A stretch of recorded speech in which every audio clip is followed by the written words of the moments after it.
La saison prochaine, qui est ma dernière, donc ma 20e saison, très représentative de ce que j'ai fait. Et c'est 3200 ans d'histoire, parce qu'on s'en va à la guerre de Troie, on part de la guerre de Troie il y a 3200 ans, et on s'en vient jusqu'à Javotte et les Urbains, qui sont des créations québécoises contemporaines. Et à travers ça, on passe à travers les siècles, le 16e, le 17e, le 18e, le 19e, le 20e siècle et le 21e siècle. Donc, c'est vraiment très représentatif de l'histoire, de la société et du théâtre. En fait, je suis la seule représentante québécoise dans la pièce européenne. Donc, je vais avoir la chance de côtoyer M. Denis Lavant. Alors, voilà, je suis bien contente.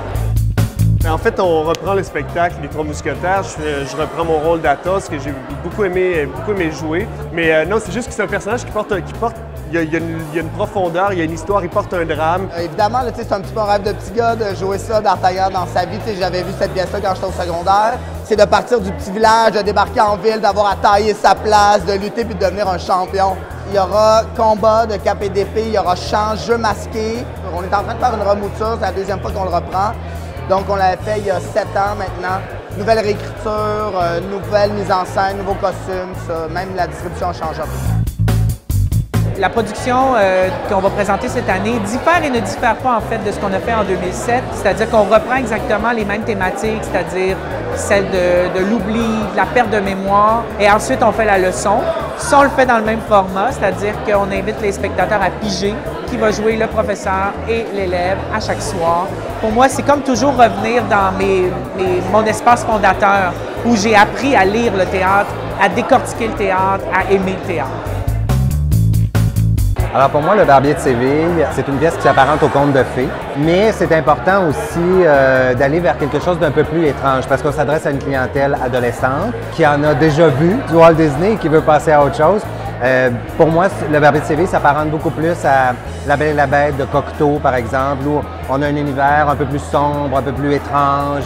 C'est sûr que j'ai lu la pièce une fois, très rapidement. J'ai dit oui tout de suite parce que le rôle de Figaro est un rôle mythique.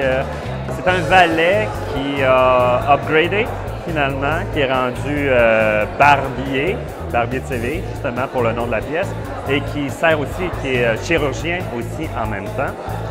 Donc c'est vraiment quelqu'un qui augmente son niveau de vie, qui élève son niveau de vie, mais il y a toujours l'esprit d'un valet à l'intérieur. Je serais très contente d'enfiler le costume de Rosine. J'ai hâte d'y rentrer dedans un peu et de voir la vision du metteur en scène et d'en discuter parce que c'est quand même une fille allant de son temps, un peu sans savoir, simplement du fait qu'elle veut essayer de se sortir de quelque chose qu'on lui impose et aller vers quelque chose qui lui ressemble, vers un sentiment qui est un peu plus pur, un peu plus sincère. Donc si on remet ça à l'époque, bien déjà c'est une fille qui reste pas à sa place et ça me plaît beaucoup. Je n'y suis plus, c'est un spectacle qui marie le théâtre monologue, le théâtre du slam et le théâtre performance en fait. On est 2 personnes sur scène, donc ce n'est pas un monologue, moi je trouve que c'est un duo. C'est sûr que moi je prends en charge les mots, la voix, le corps, mais Jean-Sébastien Dallaire qui m'accompagne sur scène, lui prend en charge tout ce qui est rythme, environnement sonore, il crée un univers. Fait que pour moi c'est vraiment un duo en fait ce spectacle-là. Fait que qu'est-ce que c'est Godot exactement? Les affaires qu'on attend pour commencer à exister. Quand je vais avoir assez de tout ça, je vais pouvoir être heureux. Quand je vais avoir ça, je vais être heureux, fait que je vais attendre.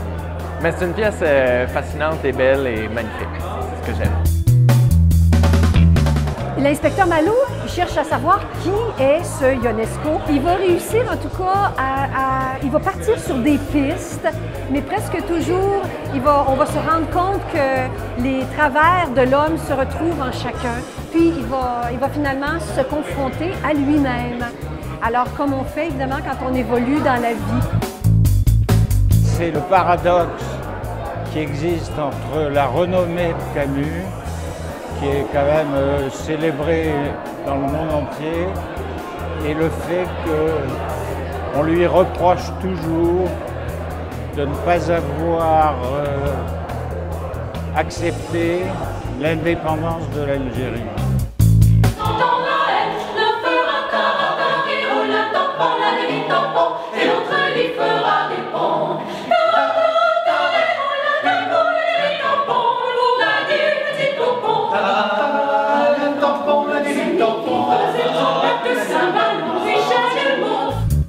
Qui est Mademoiselle Molière? C'est une jeune fille qui s'appelait Armande Béjart, qui était la sœur de Madeleine Béjart, qui avait été la compagne de Molière pendant un certain temps. Et Molière a rencontré cette jeune fille, très jeune fille, et éventuellement, lorsqu'elle a eu 20 ans, il l'a épousée. C'est une grande histoire d'amour qui s'étale sur 50 ans. 50 ans d'amour à travers plus de 23 000 lettres entre Victor Hugo et Juliette Drouet, qui a été au départ une jeune actrice qui n'a pas fait carrière, mais qui a été sa maîtresse, mais qui est devenue son assistante, qui a sauvé le manuscrit des Misérables, qui a transcrit presque toutes ses œuvres, et puis que lorsqu'elle est morte, eh bien, Victor Hugo n'a plus jamais écrit une ligne. Bien, en fait, Chatroom, c'est vraiment écrit avec un humour extrêmement grinçant. C'est un humour très noir, parce que c'est des ados. Donc, ils se testent continuellement, puis ils ont l'humour qu'on leur connaît. Mais en même temps, avec cet humour-là, on traite de plein de sujets, comme par exemple la violence, l'intimidation, le suicide notamment. Mais c'est jamais moralisateur parce que c'est toujours sur le couvert de l'humour. Pourquoi avoir monté Javotte? Parce que Simon Boulris, principalement, je dirais, à cause de la gang des casseroles, à cause de Simon Boulris, qui est peut-être une des voix importantes en ce moment. C'est un auteur qu'on aime beaucoup parce qu'il traite du tourment adolescent avec une finesse, une intelligence. C'est un regard des adolescents de eux envers les autres, en quelque part. Puis je pense que cette intelligence-là, Simon aussi, de reconnaître que l'humain ou l'ado ou l'enfant n'est pas qu'une seule chose. Il est une réflexion de ce qui se passe autour. Donc, il y a toujours un point de vue sur l'extérieur. Puis je pense que des fois, on gagnerait à écouter le tourment des adolescents pour comprendre réellement c'est quoi l'œil adulte qu'on a sur le monde extérieur.